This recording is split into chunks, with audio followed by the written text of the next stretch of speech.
Last night was the Democratic town hall in Nevada. It's the Nevada residents' last chance to see the Democratic candidates before their caucuses on Saturday.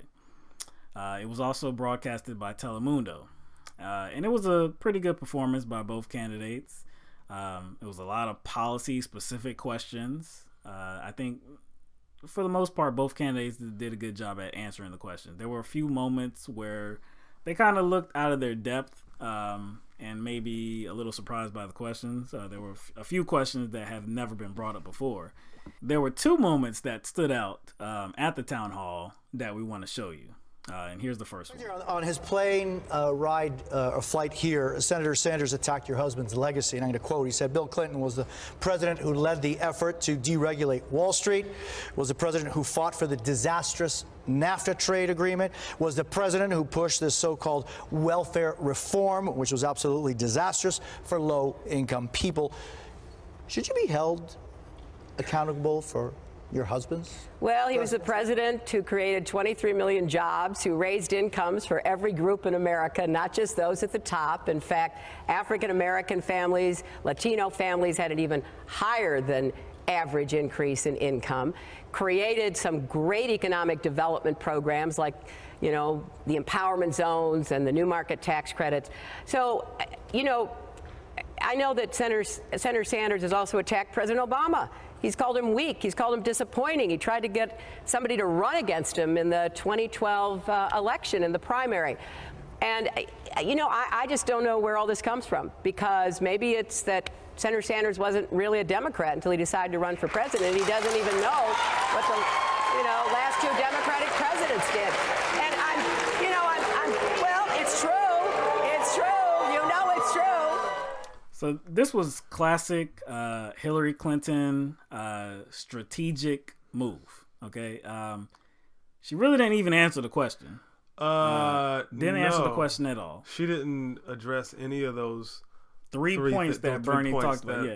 She pretty much went into some other talking point. Oh yeah, and didn't address any of those issues in detail. Right.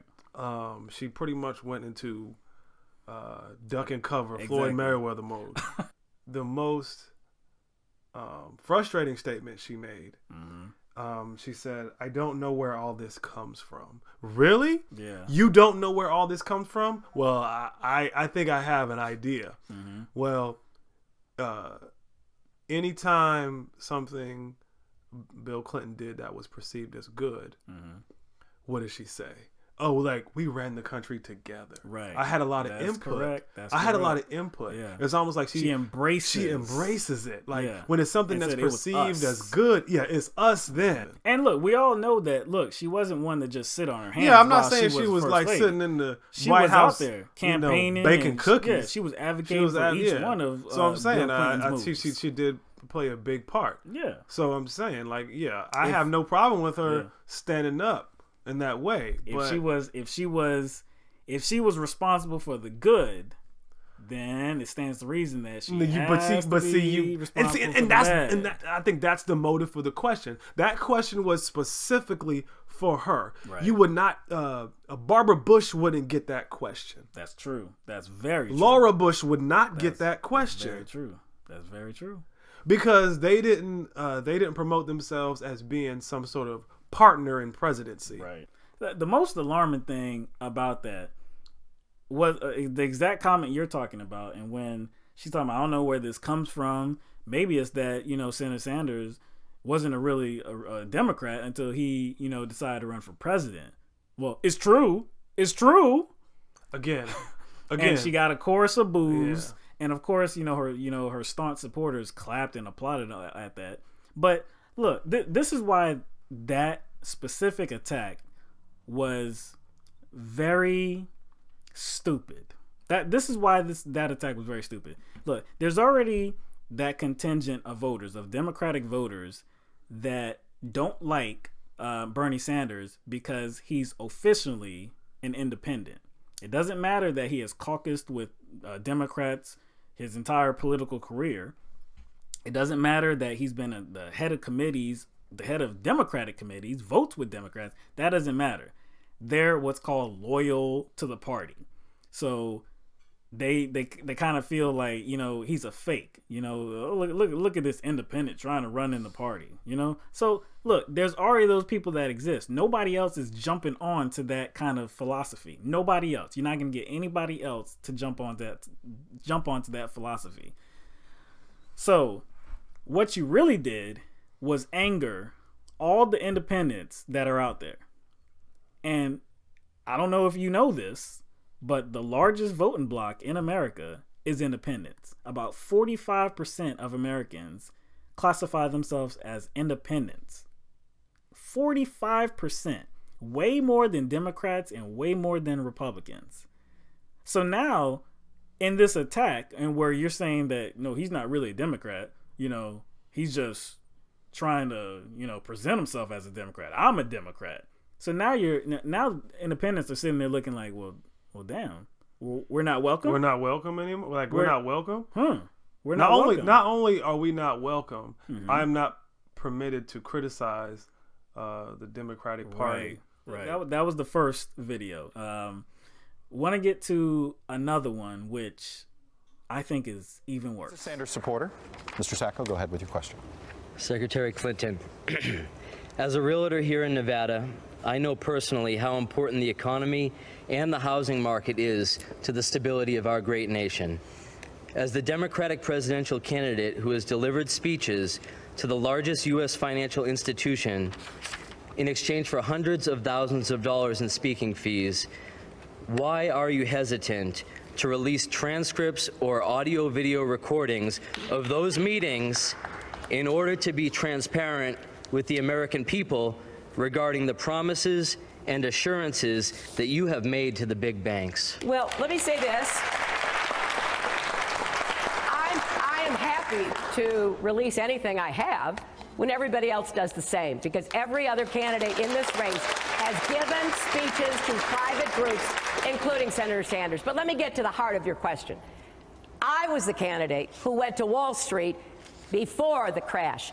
I was the candidate who went to them and said, you are wrecking our economy. What you are doing with mortgages is going to bring us down. I called to end the carried interest loophole for hedge fund managers. I called to rein in CEO pay.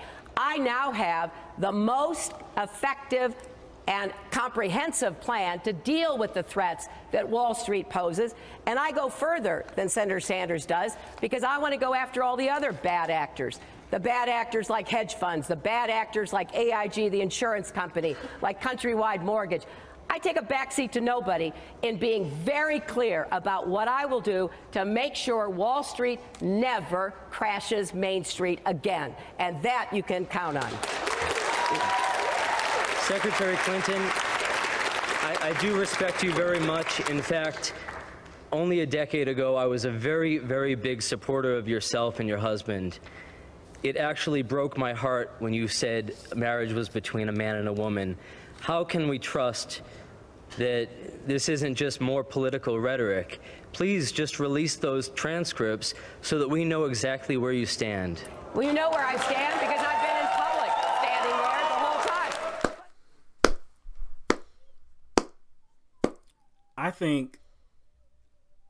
think that was probably, that may be the best question or question that I have ever seen at a political event. You know what? It's not just a question. It's kind of the guy's whole demeanor. Yes. And his sincerity. Right. You could tell in his eyes that he was like, look, I'm coming to you as a voter, and I'm coming to you as a human being, and I have these concerns, and you right now you have the opportunity to give me an honest answer.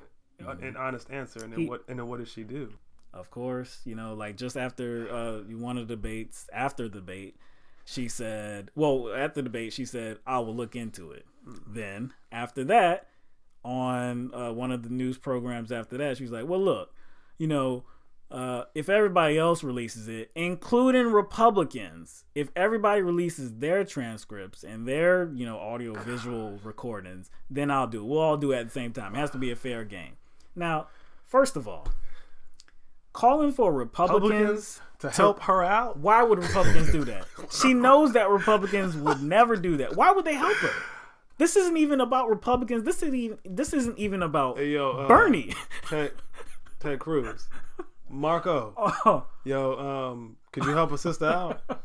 What? They can't stand Hillary. No, why in the world would Republican? This isn't a Republican issue. The only one who their integrity is being called into question is Hillary Clinton. We're calling on you to release the transcript. Let's debunk actually what her what her defense was. Okay, so she's saying, look, when everybody else releases it, I'll release it. We already said that the Republicans aren't going to do it, and she knows it. That's why she knows. That's what she said. Okay, yeah. But also what she said was, look, I went to Wall Street. I told them to cut it out. I told them this was going to happen and this was going to happen. Okay, let's deal with that, because a few months ago I wrote an article about this. Hillary Clinton did in fact give a speech to I wouldn't say Wall Street. She gave a speech to NASDAQ. Okay, now the distinction is very different. Okay, so there's the NYSE and then there's NASDAQ. She gave a speech to NASDAQ. All the big banks that, crushed our economy trade on the NYSE. Why in the world would you go to the NASDAQ and be like, look, you're going to crash the economy. Cut it out, guys. She keeps saying this, and she feels like this means something. I went to NASDAQ. No, she classifies it as going to Wall Street. Look, everybody knows that when you say Wall Street, you're talking about the banks that, crash the economy.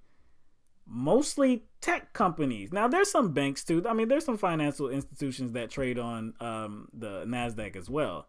But the big boys were all on the NYSE. So why didn't you go to them?